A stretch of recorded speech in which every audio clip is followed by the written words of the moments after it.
Bom dia, boa tarde, boa noite, brother. Seja bem-vindo ao programa Multiplicando os Talentos. Hoje nós daremos continuidade àquele estudo que nós estávamos tendo sobre dominando ciclos de mercado. E hoje nós iremos estudar o papel do Banco Central e do governo no ciclo econômico. Então, sem mais delongas, vamos compartilhar aqui a tela com vocês. Então, o que acontece?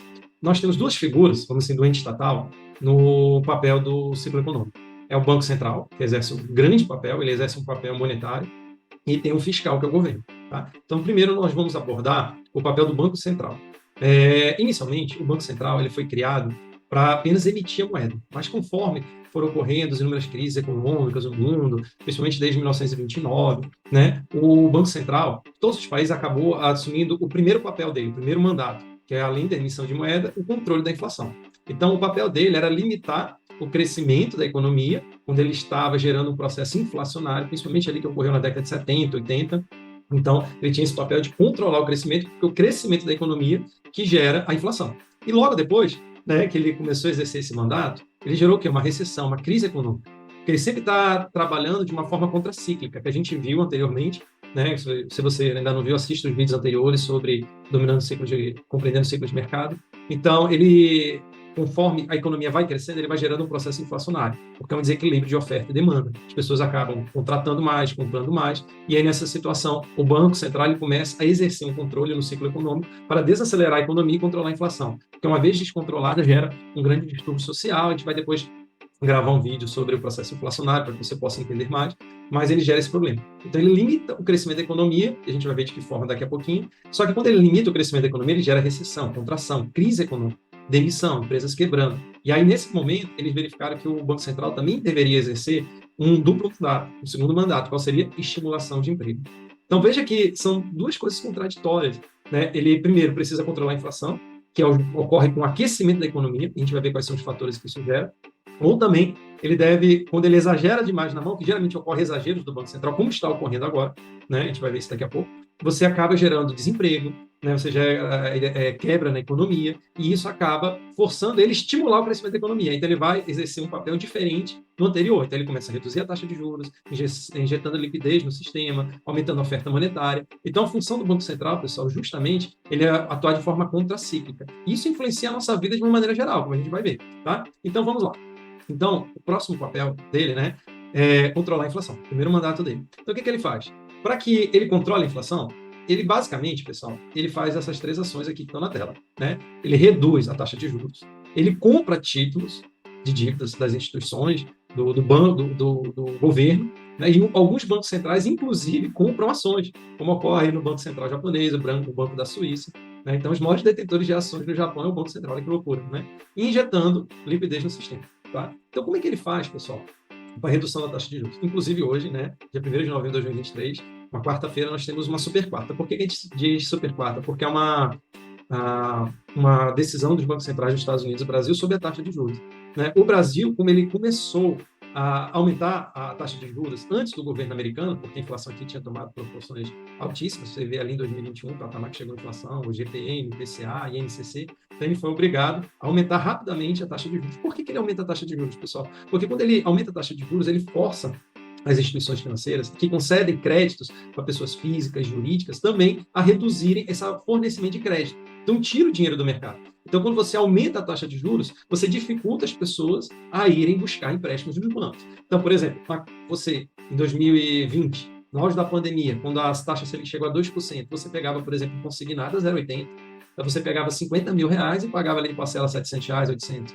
O consignado chegou a quase 2 agora em algumas instituições, ou seja, para você pegar os mesmos 50 mil, você vai pagar uma parcela de 1.500 até 2.000 reais. Então, não dificulta? Então, você não tem acesso ao dinheiro. E você tirando o dinheiro do mercado, você controla o consumo, né, tanto das empresas como das famílias. Né? E isso controla a inflação. Um equilíbrio, uma intervenção estatal para que haja esse equilíbrio, porque eles geraram a pandemia. Né? O que aconteceu na pandemia?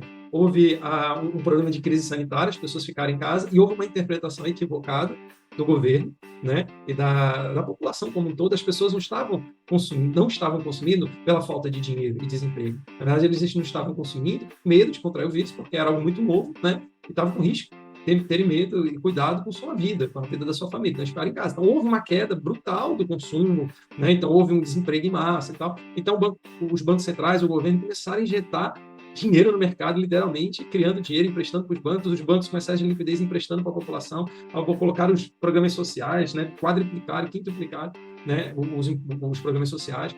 No governo americano, eles literalmente mandaram cheques para a casa das famílias, né? Reduziram a taxa de juros para 2%. Então, instituíram programas sociais, programas de financiamento para as empresas. Então, houve uma injeção, para vocês verem, se não me engano, de quase R$1 trilhão na economia brasileira. Isso gerou uma inflação absurda. Por isso que o Banco Central brasileiro foi obrigado a aumentar a taxa de juros, a tirar o dinheiro do mercado para que a inflação fosse controlada, né? E por que, Diogo, que quando o Banco Central compra o título, ele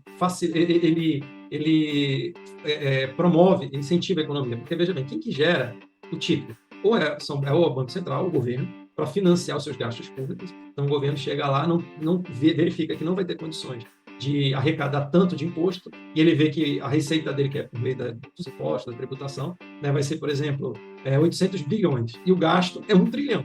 Então, ele precisa de 200 bilhões para fechar a conta.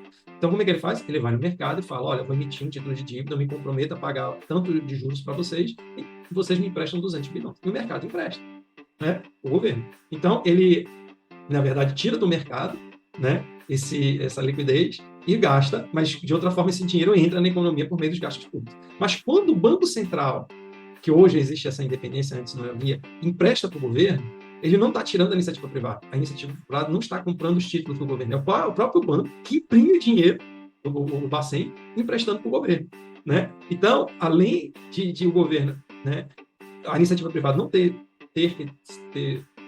além da iniciativa privada não ter que abrir mão do seu capital, há uma injeção por meio dos gastos públicos, né? Então, há um aumento de liquidez no sistema. Só que isso, o que acontece, pessoal? Gera uma crise, uma série de bolhas inflacionárias, né? Então, o mercado acionário dispara, os imóveis disparam, porque você pega, por exemplo, uma taxa de juros, um financiamento habitacional que estava em 10%, 11%, 12%, cai para 6%, para 5%, para 4%. Então, as pessoas saem para comprar, porque a parcela está menor, né? Então, ele gera uma série de bolhas na economia. O que é a bolha? É um crescimento sem fundamento naquele ativo, não há fundamento, é mera especulação. Então, você vê, por exemplo, uma casa, as pessoas gastando 400 mil para construir e vendem 1 milhão, porque tem pessoas que vão pagar R$1 milhão, e não querem construir, não querem passar pelo aquele processo, né, desgaste, então paga R$1 milhão. O dinheiro está fácil, né?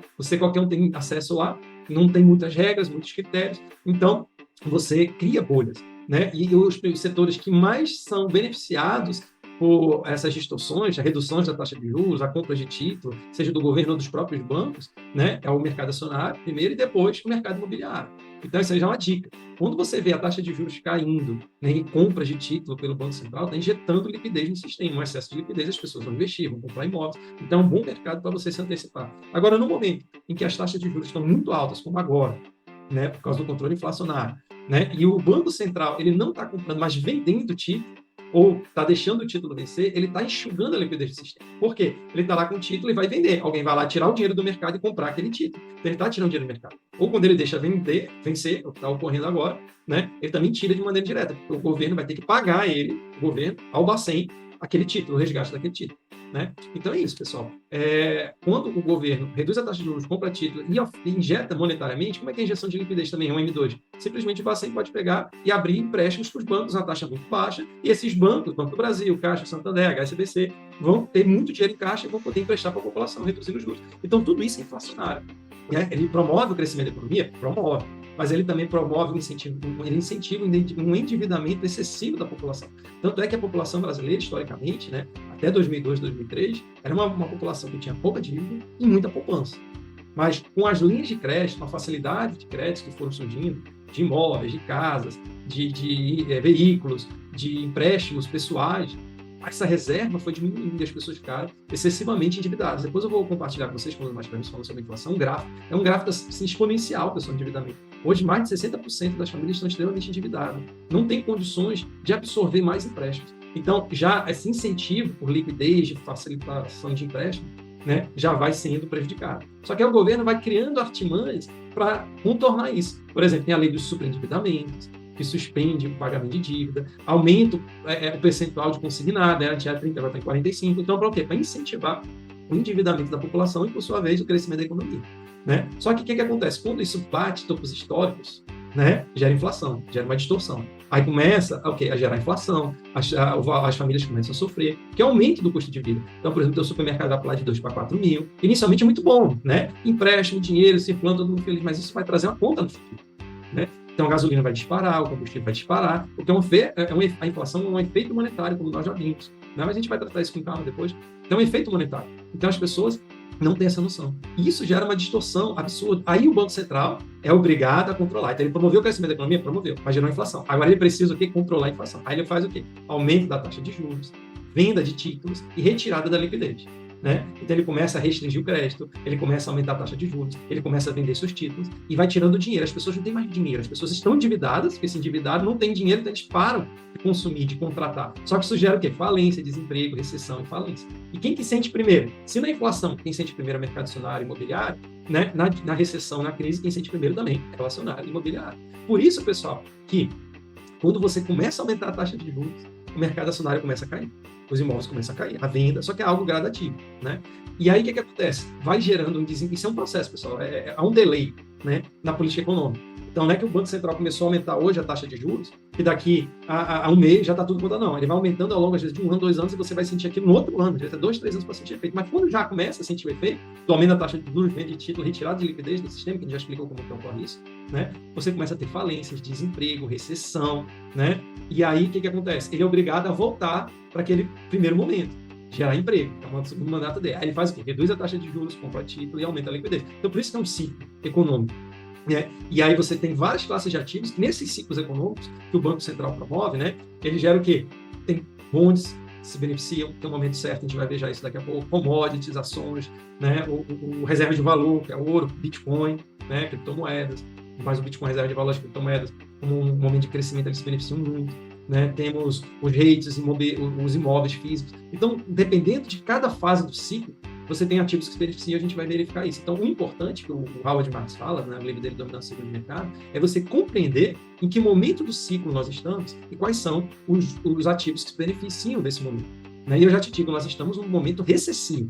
Né? Tanto é que o governo brasileiro chegou no auge do aumento da taxa de juros, já começou a reduzir. Hoje o mercado já precifica uma redução da taxa de juros de 50 pontos base, né? A não ser que eles, olhando o aumento da inflação, inclusive a política fiscal, que nós tivemos uma declaração desastrosa, né, do governo do presidente Lula sexta-feira passada, dizendo que não vai cumprir, né, a meta fiscal, que vai gastar mesmo. Então pode ser que o Bacen ele surpreenda o mercado, né? Pode ser que ele reduza 50, reduza 25, pode ser que ele não reduza, dizendo que vai olhar os efeitos disso. Né? Então, a gente não sabe bem o que vai ocorrer, mas até semana passada, o mercado estava precificando a redução de 50 pontos base da taxa de juros brasileira, que é para o quê? Incentivar a economia, que é justamente esse ponto anterior que nós estávamos vendo aqui, né?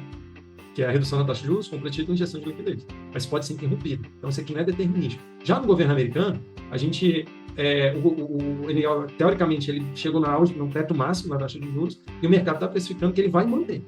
Ele vai manter essa taxa de juros, né? Se eu não me engano, até primeiro trimestre do ano que vem, e depois começa a reduzir. Só que, pessoal, tem um detalhe.